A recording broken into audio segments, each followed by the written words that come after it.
India गठबंधन में क्या सब सही चल रहा है? सवाल इसलिए क्योंकि जहां एक और ममता बनर्जी और मायावती ने इंडिया गठबंधन से किनारा कर लिया था, वहीं नीतीश कुमार अब एनडीए का हिस्सा बन चुके हैं और कांग्रेस के सपा और रालोद के साथ गठबंधन की सही तस्वीर अभी सामने नहीं आ सकी है। बताया जा रहा है कि कांग्रेस और रालोद यूपी में जितनी सीटों की मांग कर रहे हैं, उतनी सीटें देने के लिए सपा तैयार नहीं है। ऐसे में आगे क्या होगा? क्या यूपी में गठबंधन परवान चढ़ पाएगा या फिर गठबंधन की गाड़ी के पहिए पंचर हो जाएंगे? चलिए जानने समझने की कोशिश करते हैं। नमस्ते, मैं हूं नंदिनी शुक्ला और आप देख रहे हैं न्यूज़ नेशन। सपा अध्यक्ष अखिलेश यादव ने हाल ही में सोशल मीडिया प्लेटफॉर्म एक्स पर कांग्रेस से 11 सीटों पर समझौते की घोषणा की थी। रिपोर्ट्स बताती हैं कि सपा ने रालोद को 7 सीटें देने की पेशकश की है।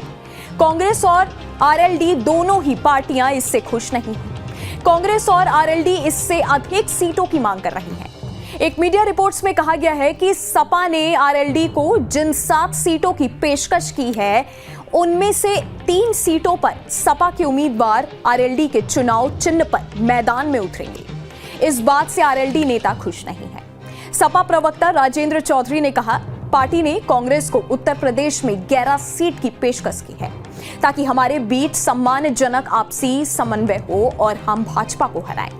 पार्टी का शीर्ष नेतृत्व लगातार कांग्रेस के संपर्क में है। हमने कांग्रेस को उत्तर प्रदेश में 11 सीट और राष्ट्रीय लोक दल को 7 सीट दी है। सपा लोकसभा चुनाव में 62 सीटों पर चुनाव लड़ेगी।